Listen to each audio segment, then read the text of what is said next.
Hey everybody, welcome back to Tenza Motorsports. In today's video, we're going to talk about why you aren't going to see any supercars on our channel anytime soon.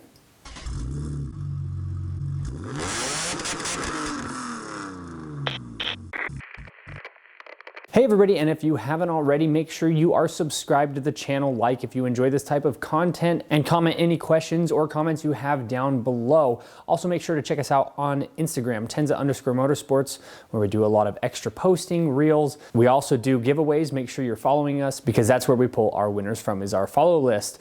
Now, the answer to this question, why you're not going to see any supercars, is because, well, they're expensive. And it's not necessarily the price of the supercar itself as much as what it will do to my channel. And to start this segment off, talk about the fact that supercars, honestly, on YouTube have been done to death. I remember back when I first started watching YouTube back in the mid-2000s, thinking, well, if I could just get one of these supercars, I could basically grow my audience just having the car and showing it off and driving around. And unfortunately anymore, that's not really the case. So if you're wanting to buy a supercar just to get Instagram or YouTube famous, it's very difficult anymore if that was your only goal. And the audience that wants to see you messing around with a supercar without doing heavy modifications like something like this is an even tighter window anymore. And that's really why I haven't pursued buying some sort of exotic or supercar. The other thing is my audience mostly wants to see my BMW stuff, and we have strayed from that a little bit. On my second channel, we work on Polaris, Razor, and on this channel, we've done a second gen Ram where we went through and got it all cleaned up and ready to be my tow vehicle for when we were taking this anywhere further than like maybe an hour away from the house. And those videos did okay, but most people are on my channel because they want to see BMW stuff. So until my audience gets much larger and I can start kind of expanding and branching off without making everybody upset that I'm no longer doing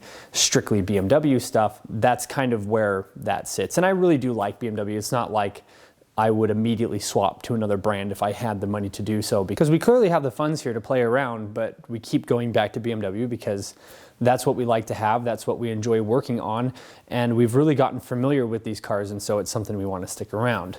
And speaking of audiences, how many people do you know that are going to want to watch super heavy modifications on some exotic car? They're not going to want to watch me do stuff like this to them. And then the people that are really invested in those cars are going to get mad that I'm heavily modifying their favorite Lamborghini or something like that.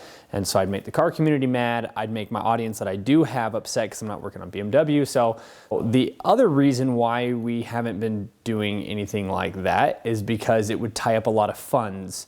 So basically, for the price of a supercar, even one that's around $80,000 to $100,000, that's all I have into this. All we're gonna have into the car that's just above me that we're working on right now, and the trailer, and my pickup. So it's like, so basically, I can do all this stuff, or I can have one car, and that's just to get it. That's not even putting anything on it or modifying it at all. That's just to have it. And so it's kind of the same argument when we were talking about why I don't own an M3. It's gonna tie up a bunch of funds, and I'm, one, not gonna have a bunch of money to do modifications, and two, I'm gonna feel bad about doing it. I don't feel bad when you pick up a car for 1,500 bucks messing around with it. I would feel bad buying a car for $85,000 and then going and essentially ruining the car. So that's really the other thing, is that the funds are all tied up, and then I'm not able to do videos like what we do to this car. One other thing that I was looking at when researching, you know, at what point should we look into buying something like a supercar, is a lot of the cars that I like. So I like all of the early 2000s cars. So the Murcielago, the Gallardo, C6 Corvette. I know it's not really a supercar, but the C6 Corvette, especially the ZR1 version of that car, Lotus Elise, especially the Exige, the Porsche Cayman, the 911, the Ferrari 360 and F430. All of those cars, if you took a stock one and put it on a track, I'm not trying to talk my car up here, but most of those would be pretty hard pressed to beat something like this. And then you take into account the fact that if I did buy a supercar, my budget would be around the $100,000 mark or less. And you're not gonna find a Murcielago for that. You might get like a R35 GTR, which would probably do really well against something like this. But if you put a 500 horsepower, for example, let's just take the Gallardo, 500 horsepower, all-wheel drive. So you're gonna take 18 to 20% off that car. So your 500 horsepower minus 18 to 20%, which would put the same horsepower to the wheel as roughly as one of these. And I weigh much less than that car, and I've got a bunch of aerodynamics. If you put those two cars on the track next to each other, if it was me driving both cars, I'd probably end up having this ahead. Now, obviously, if you put a race car driver or something in the other car, that, you know, that changes everything. But now you kind of start to see, well, $30,000, $100,000, and they're within the same ballpark of performance. And so I would much rather build a car with that $85,000, or two cars with $85,000, than have one that is going to be similar to what I've already got. This goes along with, like, even if we looked at the BMW i8, a lot of these higher performance BMWs are going to have their run for their money going against this. i8 is a car that eventually I would like to own. I think they're way cool. You can find them down around 50, 60 grand. The batteries in those make me a little bit nervous, but that's probably something you will see on the channel at some point, even if we're just reviewing somebody's that I know and being able to drive it and talk about it.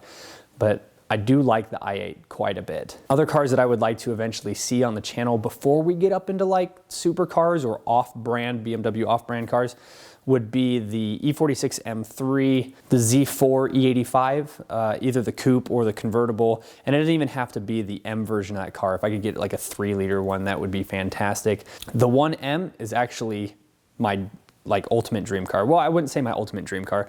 I would say that the 1M is a realistic dream car where you can pick one up for like 55-ish grand, which really isn't that crazy. I have been kicking myself because I remember them dropping down to the $40-ish thousand price range, and I just never did anything about it. Never even looked into what it would take to own one, and now they're back up another $15,000, $20,000 beyond what I had seen them at their lowest. I think my ultimate dream car would probably be a Murcielago SV, especially after seeing the Top Gear episode where Hammond drives one. That was really the selling point, and they were really big when I was in high school, and we were all about supercars and hypercars when we were playing video games and watching Top Gear. So yeah, I'd really like to have a 1M. And if I don't get a 1M, I'd like to get a 135, which you can find now. You can find them for 10 to 15 grand, and then make a 1M, but it'd be kind of something similar to this. I wouldn't want to fake a 1M. What I'd want to do is, well, kind of just go crazy with it and then not feel bad about it. If I bought a 1M, it's kind of the same thing with an M3 version of this in this car. If I bought a 1M, I wouldn't do a ton to it, you know, some cosmetics and maybe some maintenance to show everybody. But I wouldn't really do a ton. If I bought a 135, then we could just kind of go crazy with it and have some fun.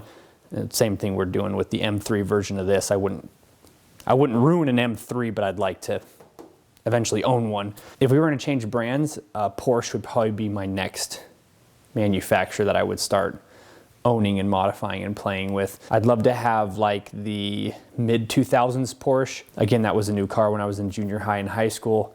And so I'd like to have one of those, something a little bit more like nostalgia looking kind of car. It was on all the video games at the time. And the other car would probably be like a Lotus. And I know the Elise is a really good car to basically not lose any money on.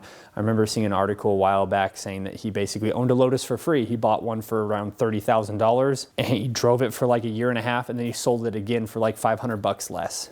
And I think the Elise has basically held its value ever since it hit kind of that, they drop off and they kind of flatten out. And I think the Elise has never dropped again.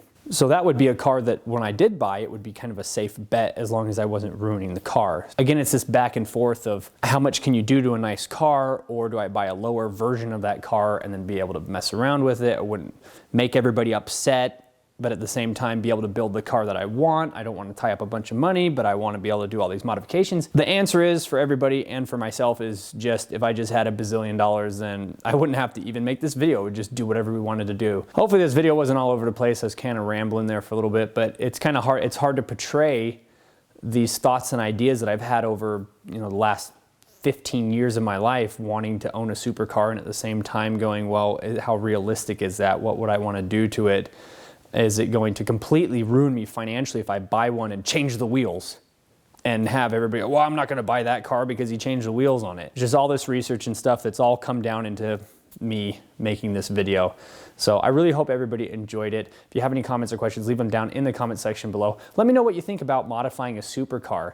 It's your car. Should you just do whatever you want to it and then just hope that somebody eventually will buy it when you want to get rid of it? Or is it something you think that if you've got the money to do it, just dump it when you're done, get out from underneath it, or pack it away into storage? I want to know what everybody thinks. And if I do eventually stray away from BMW, I do want to know, would any of you watch? Would you watch a Porsche build or anything like that that's not BMW related? I do love these cars. I think they're fantastic. Learn to work on one. This is some of the best performance and horsepower you can get for less than $5,000. You can get a 330 Ci. We found our donor one for less than $2,000, and it would have only taken about $400, $500 on top of what we did in parts to get it back up and running. So I encourage you, if you're on the fence about buying a BMW, go and get one. Watch all my content, leave likes on everything, and go and modify your E46, your E36, and just have fun. Thanks again so much for watching. We'll see everybody in the next video.